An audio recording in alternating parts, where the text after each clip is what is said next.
Hola compañeros, les voy a hablar del tema neumonía adquirida en la comunidad. La definición de neumonía es aquella infección aguda del parénquima pulmonar y que, como su nombre lo dice, en este caso adquirida en la comunidad, es cuando la etiología se debe a una exposición de un microorganismo presente en la comunidad. Los síntomas deben tener una duración menor de 14 días y haber iniciado en pacientes que lleven 14 días sin contacto con el ambiente sanitario o bien en las primeras 48 horas del ingreso. Estos síntomas se van a caracterizar por tos, rinorrea, polipnea, dificultad respiratoria, fiebre, así como ataque al estado general e hiporexia. La diferencia con una neumonía nosocomial o una neumonía intrahospitalaria es que esta infección se va a desarrollar posterior a las primeras 48 horas del ingreso hospitalario o aquella que aparece en los 14 días posteriores al alta. La neumonía también asociada a ventilación mecánica aparece en pacientes tratados con ventilación mecánica durante más de 48 horas. Dentro de los factores predisponentes, estos van a ser múltiples, ya que pueden ser algunos asociados desde el nacimiento, como el bajo peso al nacer, la falta de alimentación con leche materna, aquellos pacientes con desnutrición, con talla, peso bajo, pacientes que viven en hacinamiento con un esquema también de inmunización inadecuado, pacientes que están expuestos a biomasa como el humo de tabaco, humo de fábricas, aquellos con una enfermedad ya establecida, una enfermedad crónica como es el asma, algunas cardiopatías, pacientes con inmunodeficiencias e incluso pues la parte social y cultural también se consideran como factores predisponentes como lo son el nivel socioeconómico bajo, la dificultad en el acceso a los servicios de salud y la asistencia a guarderías. Dentro de su clasificación, de acuerdo a su etiología, pueden ser viral. La mayoría de las neumonías van a ser de este origen, hasta en un 60%. El otro 40% van a ser neumonías bacterianas y dentro de ellas, aquellas por bacterias típicas en un 15 a un 25% y atípicas de un 25 a un 30%. Dentro de su histopatología, se puede dividir en dos grandes grupos, como es la neumonía lobar, en donde hay una consolidación que va a afectar a todo el lóbulo pulmonar y pues su evolución se puede dividir en las 4 etapas de la neumonía que ya conocemos, como congestión, hepatización roja, hepatización gris y la etapa de resolución. Por otro lado, la bronconeumonía se va a caracterizar por una inflamación supurativa que va a estar localizada en parches alrededor de los bronquios y que puede estar o no localizada en un solo lóbulo pulmonar, es decir, que puede afectar prácticamente a todo el pulmón. Otra clasificación es dependiendo de su radiología. Tenemos el patrón alveolar, donde hay una consolidación lobar o segmentaria que puede tener un broncograma aéreo y un patrón intersticial, el cual observamos un patrón reticulonodular, generalmente parailiar, es bilateral, puede ser difuso o irregular. De acuerdo a las complicaciones asociadas, se pueden dividir como no complicada o complicada en aquellas que cursen con un absceso pulmonar, derrame pleural o necrosis parenquimatosa. De acuerdo a la etiología, lo podemos dividir en grupos de edad. Principalmente lactantes, pues va a estar asociado también a las comorbilidades maternas que nosotros pues vayamos interrogando también en nuestra historia clínica. Los agentes más frecuentes son el Streptococcus galacti, E. coli, Listeria monocitógenes, aquellos también especies de enterococos, un Staph aureus, Clamidia trachomatis y algunos virus como lo son citomegalovirus, sincitial respiratorio e influenza. En pacientes de 1 a 3 meses van a ser de mayor predominio aquellos virus respiratorios como lo son el sincitial, influenza tipo AB, rinovirus, metaneumovirus, etc. Posteriormente, pues dentro de las bacterias la más común va a ser Streptococcus pneumoniae. De los 4 meses, prácticamente desde el mes hasta los 4 años, lo que va a predominar van a ser virus respiratorios. Y dentro de las bacterias, Streptococcus pneumoniae como los principales agentes. En pacientes de 5 años o más, si bien van a ser de etiología bacteriana, también lo que va a predominar en muchas ocasiones van a ser bacterias atípicas. Y algo también a resaltar es que si nos encontramos con una infección viral, hasta en un 10% de ellas se van a sobreinfectar con una bacteria, y esta principalmente será Streptococcus pneumoniae.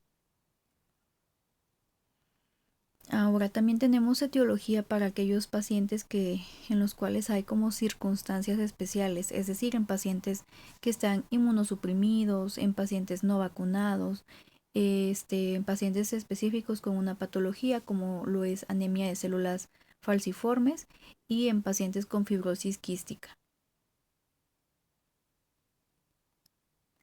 Y bueno, dentro de su fisiopatología, perdón, sabemos que pues hay un como tal desequilibrio entre los microorganismos que residen en las vías respiratorias superiores e inferiores, y los mecanismos de defensa pues locales y sistémicos. Entonces todos estos cambios o este desequilibrio entre los mecanismos de defensa sistémicas, como lo son la inmunidad humoral, la inmunidad mediada por complemento, la depuración mucociliar, y pues incluso la acumulación de secreciones como en los pacientes con fibrosis quística, pues van a alterar como que toda esta, todo este mecanismo de defensa, y van a colonizar lo que es la vía aérea inferior.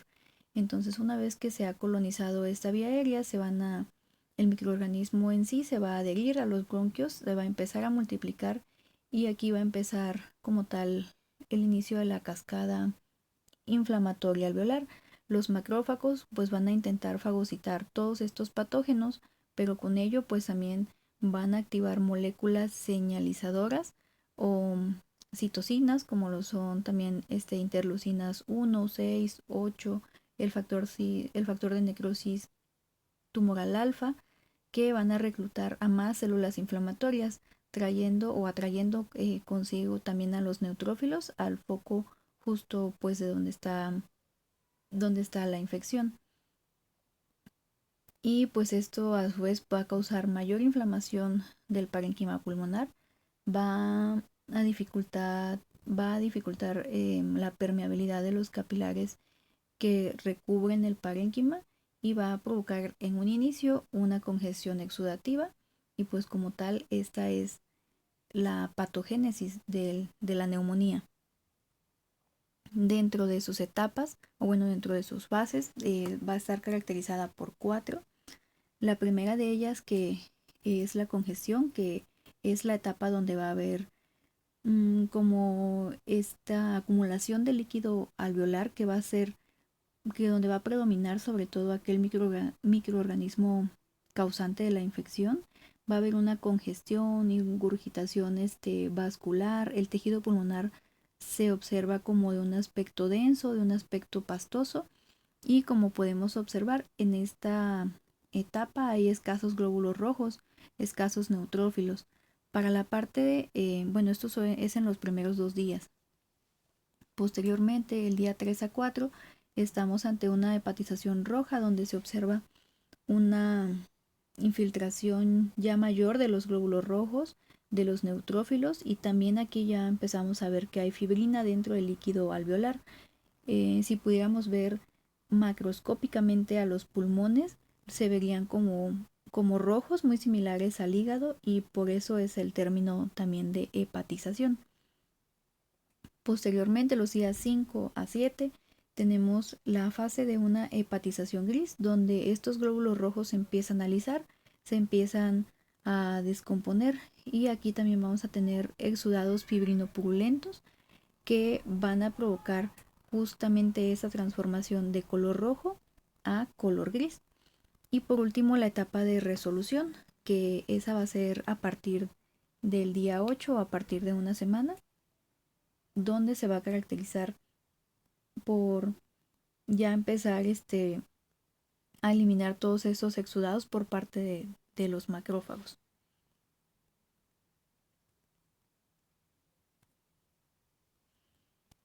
Y dentro de las manifestaciones clínicas observamos que la tos es aquella que va a tener una sensibilidad y especificidad mayor de todos los síntomas y signos que el paciente presente. Por otro lado, la fiebre se considera como aquel signo con una sensibilidad muy baja y una especificidad aún menor. Tanto la taquipnea como la polimnea tienen una sensibilidad de un 74%, una especificidad de un 67%. Los datos también de dificultad respiratoria pueden estar presentes y los estertores crepitantes dentro de la guía de práctica clínica venía que tiene una sensibilidad de un 75% y una especificidad de un 57% en pacientes que tienen entre 12 a 36 meses y que no presentan taquipnea. En pacientes de 5 a 18 años, esta sensibilidad, si bien disminuye a un 70%, pero aumenta la especificidad hasta un 75%.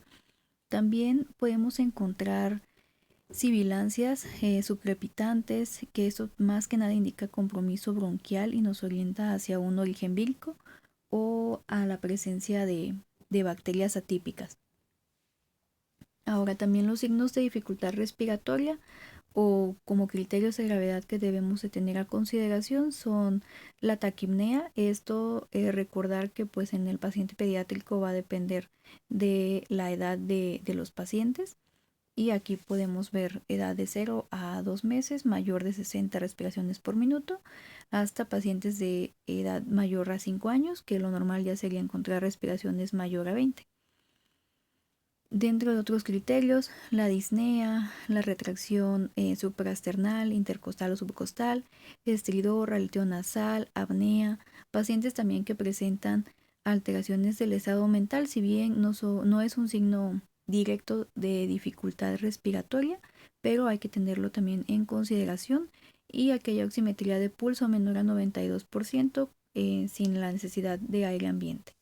Y además de que nosotros conozcamos estos signos de dificultad respiratoria, es importante que también el cuidador principal o aquel que se quede a cargo de nuestro paciente, en este caso hablando de en casa, dárselos a conocer, como decirle como señora, los datos de dificultad respiratoria son estos, que empieza a aletear la nariz, que vea que se le hunde el pecho, que se le sumen las costillas, para que también ellos determinen cuándo debemos más bien acudir a un sistema o al servicio de urgencias.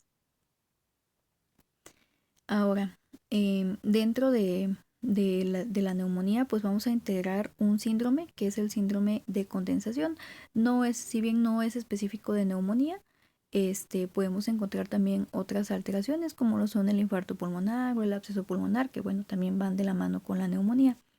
Entonces vamos a valorar a nuestro paciente con la inspección, donde vamos a ver los movimientos de amplexión y amplexación, que en este caso van a estar disminuidos.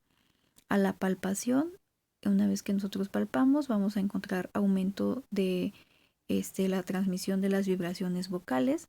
A la percusión, en lugar de encontrar claro pulmonar, vamos a encontrar a la percusión mate o submate. En muchas ocasiones es más que nada submate.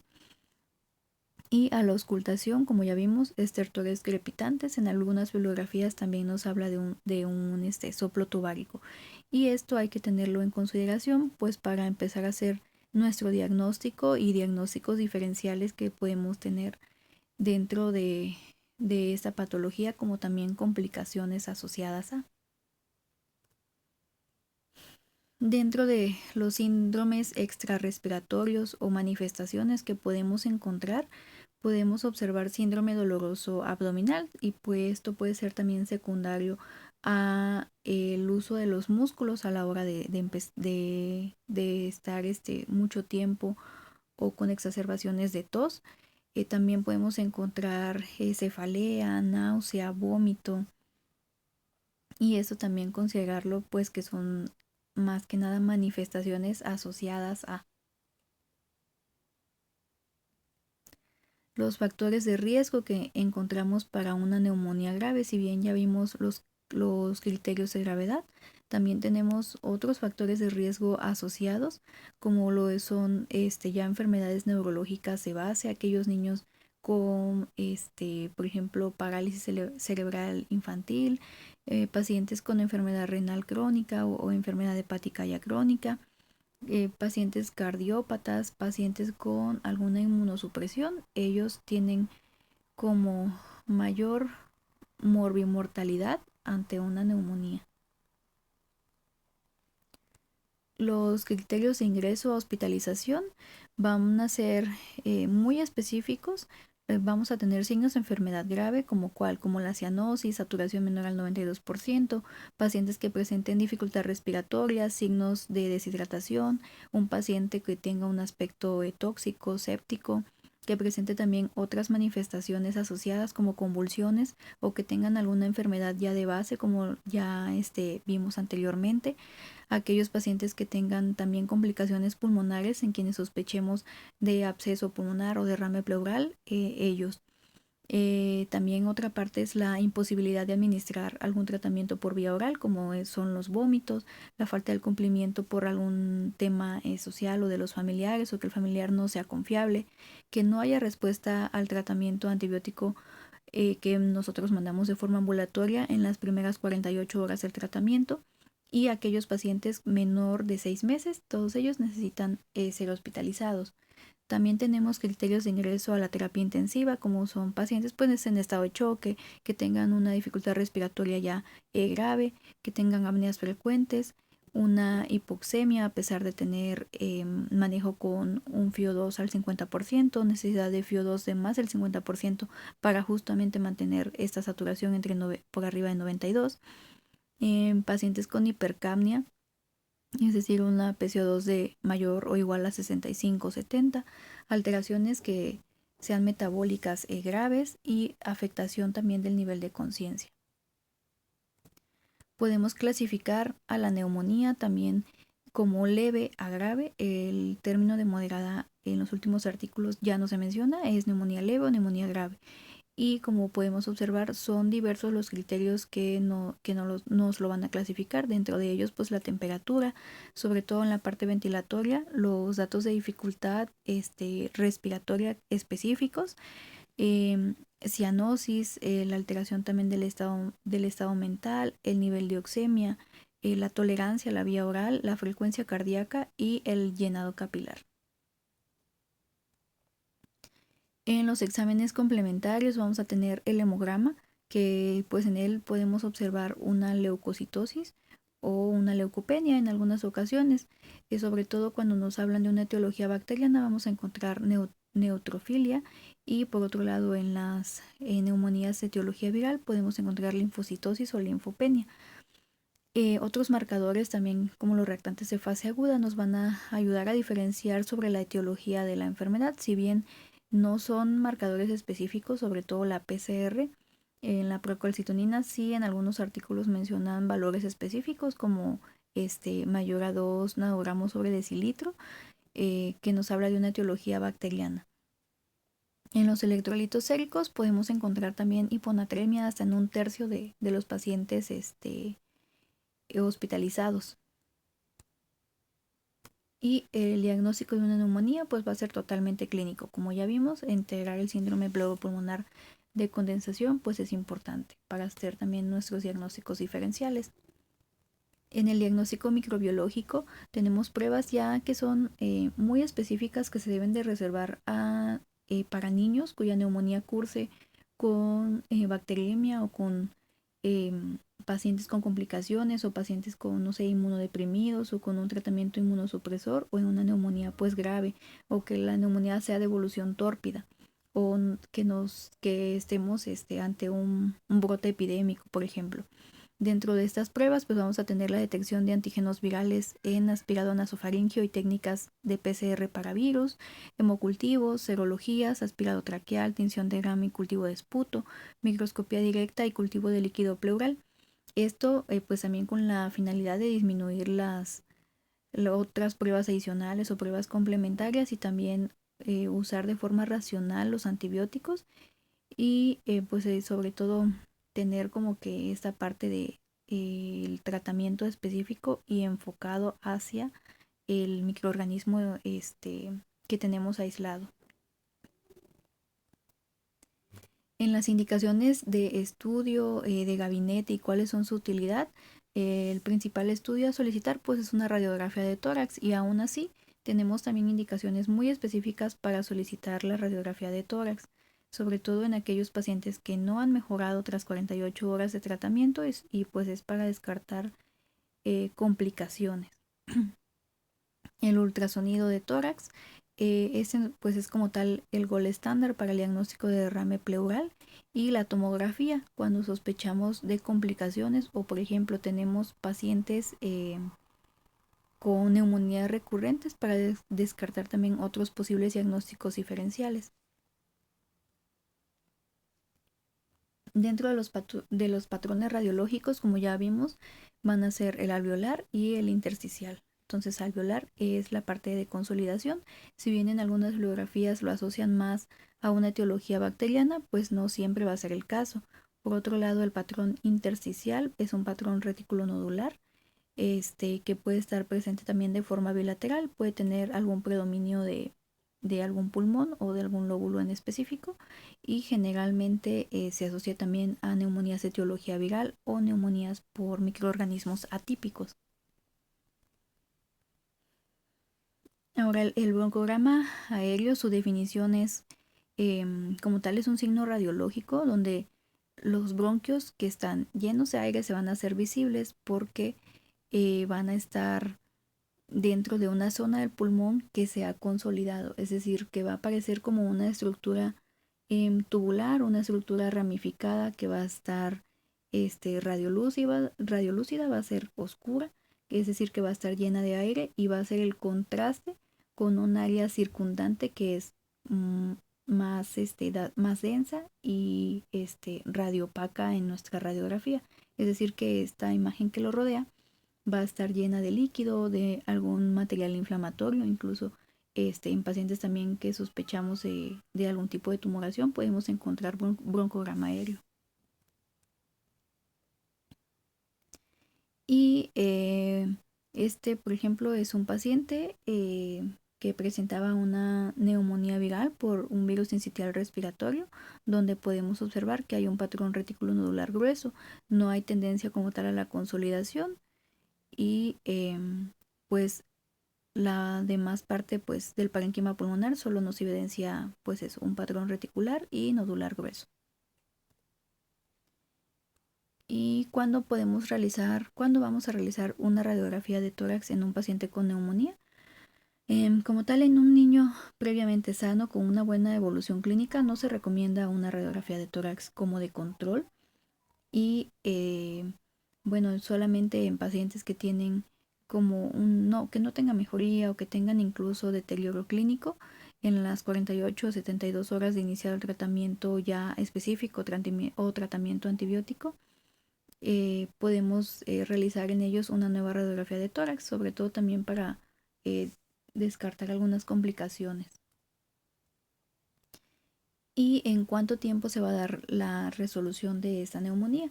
En caso de que nosotros pues hagamos una radiografía en pacientes que tienen neumonía no complicada, vamos a ver una resolución hasta las 6 semanas. Recordar que pues siempre la recuperación radiológica es mucho más lenta que la recuperación clínica y el control radiológico en caso de pacientes con neumonía complicada, lo habitual es que haya una resolución hasta los 9 meses incluso después del episodio. El manejo ambulatorio, pues tenemos como tal el tratamiento de soporte, que va a ser el antipirético. Podemos también indicar lavados nasales, evitar todos esos irritantes ambientales, humo de cigarro, de fábricas, dar datos de alarma siempre al cuidador principal para acudir al servicio de urgencias y la revaloración en 48 horas. Eso también es muy importante para ver qué sigue después con nuestro niño. El manejo hospitalario, pues vamos a valorar el inicio o no de la vía oral. Si bien a los pacientes que reciben dieta ya sea enteral y vía oral o parenteral, les va mucho mejor. Esto siempre debe valorarse de acuerdo a los signos o a los datos de dificultad respiratoria que presenten. También vamos a dejar antipirético, valorar también el uso de broncodilatador y esteroide, aunque eso pues es algo controversial. Hay más estudios, sobre todo en adultos, que el uso del esteroide les ayuda. El uso también de oxígeno suplementario, lo mínimo para mantener una saturación por arriba del 92% y la posición en decúbito prono. ¿Cuándo vamos a dar antibiótico? Como tal, pues va a estar guiado por la sospecha etiológica con base en los datos clínicos, en los datos radiológicos y pues analíticos de nuestro paciente. En los casos de una neumonía típica, en algunas bibliografías nos indican que nos reservemos en aquellos niños mayores de 4 a 5 años, los niños menores de 4 a 5 años, y revalorarlo a las 48 horas para ver si es candidato o no al manejo con antibiótico. Para el tratamiento ambulatorio, para pues aquellos niños que no cumplen con criterio de hospitalización, el tratamiento empírico ya específico para una neumonía de etiología bacteriana, pensando en que es un estreptococo neumonía o que son agentes típicos, es amoxicilina vía oral, una dosis de 90 miligramos kilogramo día, que como tal es la dosis de concentración mínima inhibitoria para erradicar esa neumonía. Y en caso pues de alergia a betalactámicos tenemos las opciones de acitromicina, claritromicina y eritromicina. ¿Cuándo vamos a asociar amoxicilina con ácido clavulánico? En aquellos pacientes que sospechemos de una etiología típica, pero que no han completado este esquema de vacunación. Por ejemplo, aquellos pacientes que pues no tienen sus vacunas hexavalente completas. Por otro lado, en las atípicas, eh, la elección pues es acitromicina vía oral. Nos recomiendan una dosis inicial de 10 miligramos kilogramo día. Posteriormente una dosis de mantenimiento a 5, esto cada 24 horas por 5 días. Y otras alternativas como son, ya lo mencionamos anteriormente, la claritromicina y la eritromicina. El tratamiento hospitalario, también tenemos el tratamiento empírico a base de ampicilina o bien penicilina G sódica cristalina. Y en aquellos pacientes que son ingresados a la unidad de terapia intensiva, tenemos también la combinación de cefotaxima con vancomicina. Otra alternativa es cefotaxima con linezolid e incluso valorar añadir el uso de algún macrólido. En aquellos pacientes que están hospitalizados fuera de la terapia, pero que tienen un esquema de vacunación incompleto, la guía de práctica clínica recomienda cefotaxima o bien ceftriaxona. También tenemos selección de terapia antimicrobiana para agentes específicos, esto recordando también las resistencias que puedan presentar si ya tenemos un microorganismo aislado junto con el antibiograma. La duración del tratamiento en aquel paciente que tiene una evolución favorable, sí se recomienda completar 10 días de tratamiento con los medicamentos ya establecidos o incluso que ya utilizamos de forma empírica. Y si no hay respuesta al tratamiento inicial, hay que sospechar de alguna complicación, incluso de algún diagnóstico diferencial. No siempre las neumonías pues van a ser de una etiología bacteriana, viral. También hay que sospechar neumonías por agentes químicos. Las complicaciones van a también ocurrir en un 3% del total de todas las neumonías y estas se van a dividir tanto local como sistémica. Casi siempre pues la neumonía bacteriana es la que va a estar más asociada a las complicaciones. Entonces tenemos la división entre intrapulmonares como son el derrame, la neumonía necrotizante, absceso pulmonar y fístula broncopulmonar. Dentro de las complicaciones extrapulmonares o manifestaciones también asociadas son la hiponatremia, el síndrome urémico hemolítico, choque séptico, falla orgánica múltiple, coagulación intravascular diseminada y síndrome de distrés respiratorio. Y las neumonías pueden causar desequilibrios hidroelectrolíticos, esto por un síndrome de excreción inadecuada de hormona antidiurética, principalmente la interleucina 6. Entonces, cuando tenemos nuestra respuesta inflamatoria, se van a liberar interleucinas, interleucina 1, 6, 8, factor de necrosis tumoral alfa, y esto va a estimular la secreción de ADH. Por lo tanto, vamos a tener en ellos también, vamos a tener una hiponatremia, que esta va a ser una hiponatremia dilucional, retención de agua libre y hemodilución. Dentro de otras alteraciones asociadas, también vamos a tener, además de la hiponatremia, trastornos en los electrolitos como son el potasio y el cloro, sobre todo también en pacientes que presentan náusea o vómito. El derrame va a ser la forma más frecuente de una neumonía complicada. A la exploración física vamos a encontrar hipofonesis en bases pulmonares.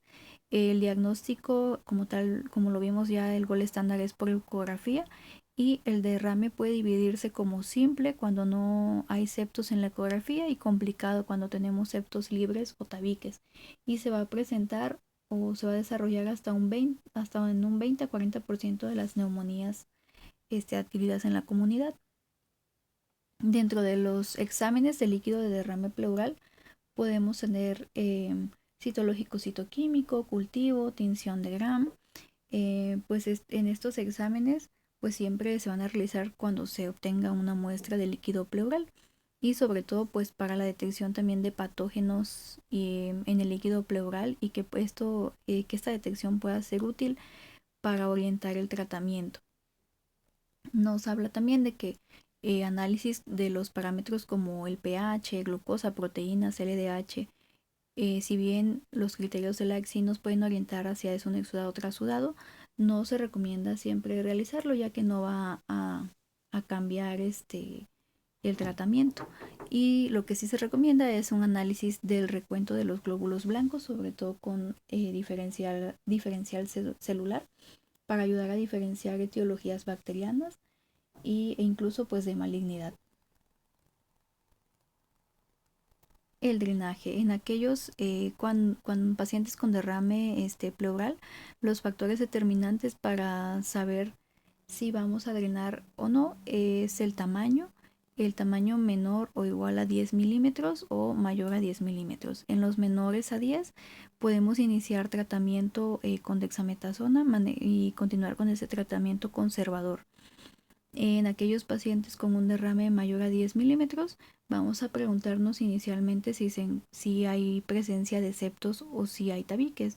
En el caso de que sí, pues se recomienda el drenaje pleural y valorar también el uso de algún fibrinolítico o toracoscopía.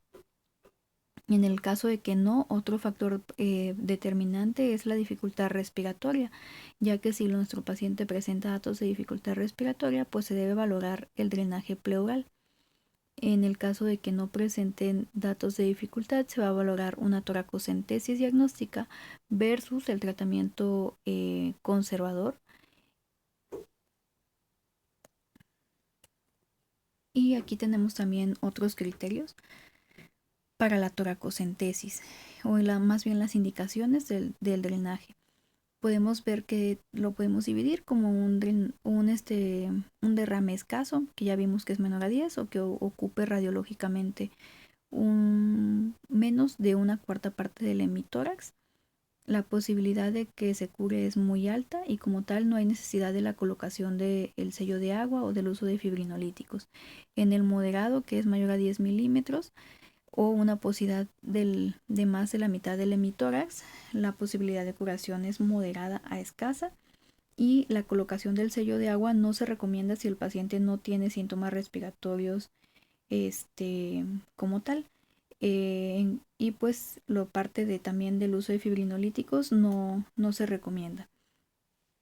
En aquel paciente con un derrame grave, es decir, una opacidad de más de la mitad del hemitórax, la posibilidad de curación sin la intervención pues es escasa o nula, por lo que la colocación del sello de agua sí está indicada, y el uso de fibrinolíticos también.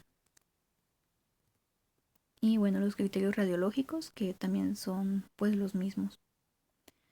la toracostomía abierta o de corticación. Como tal, una cirugía toracoscópica asistida por video se va a realizar cuando persisten aquellos derrames que son moderados a grandes o que hay compromiso respiratorio a pesar de que lleve 3 días de tratamiento con la sonda torácica. Y el debridamiento torácico abierto con decorticación representa pues otra opción para tratamiento de estos niños, pero se asocia con mayores tasas de mortalidad. ¿Cuándo vamos a retirar el tubo de pleurostomía? Cuando tengamos ausencia de una fuga de aire intratorácica y cuando es necesario el drenaje de líquido pleural. Cuando también el drenaje es menor a 1 mililitro por kilogramo en 24 horas. Generalmente esto se calcula durante las últimas 12 horas. Y para el tratamiento del derrame y del empiema, en caso de que tengamos un cultivo bacteriano de líquido pleural donde se identifique un patógeno, pues ahí vamos a determinar el régimen antibiótico de acuerdo a la susceptibilidad. En el caso de que tengamos un cultivo negativo, como tal el tratamiento va a estar basado como en los pacientes hospitalizados con neumonía adquirida en la comunidad, y generalmente la duración del tratamiento antibiótico va a ser de 2 a 4 semanas, y pues eso también va a depender de la respuesta clínica demostrada de cada paciente. Si no responde al tratamiento nuestro paciente, hay que volver a hacer nuestra evaluación clínica y de laboratorio para determinar si se requieren de niveles más altos de atención o de apoyo. Evaluación también por imágenes. Nuevamente evaluar como la extensión y la progresión del proceso neumónico o paraneumónico. Y la investigación adicional para identificar si el patógeno original persiste o si incluso pues es otro patógeno o hay una sobreinfección. Y de cultivos, cuáles y en qué momento. Cuando el niño persiste con enfermedad grave, es ahí cuando vamos a empezar a investigar también otras causas de etiología, además del diagnóstico microbiológico, por lo cual se sugiere que se realice lavado broncoalveolar, aspirado pulmonar percutáneo, y también si se encuentra disponible una biopsia de pulmón. Esto pues con la finalidad también de realizar tinción de Gram y cultivo. Y por último, la prevención de la neumonía, como bien sabemos, pues medidas higiénicas, ¿no? Lavado de manos, completar el esquema de vacunación, evitar exposición a humo de tabaco, evitar el contacto con personas enfermas, conglomeraciones también.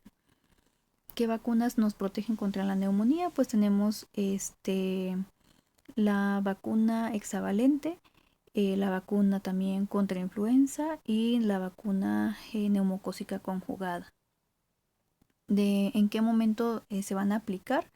En los niños a la edad de 2, 4 meses, 2 meses la primera dosis, 4 meses la segunda dosis y el refuerzo es a los 12 meses. También nos dan una alternativa en el manual de vacunación en aquellos pacientes que no se colocaron las vacunas en esas edades específicas, que la primera dosis, que si es entre los 3 a 11 meses, la segunda sea 4 semanas si la edad de la persona es menor de 12 meses.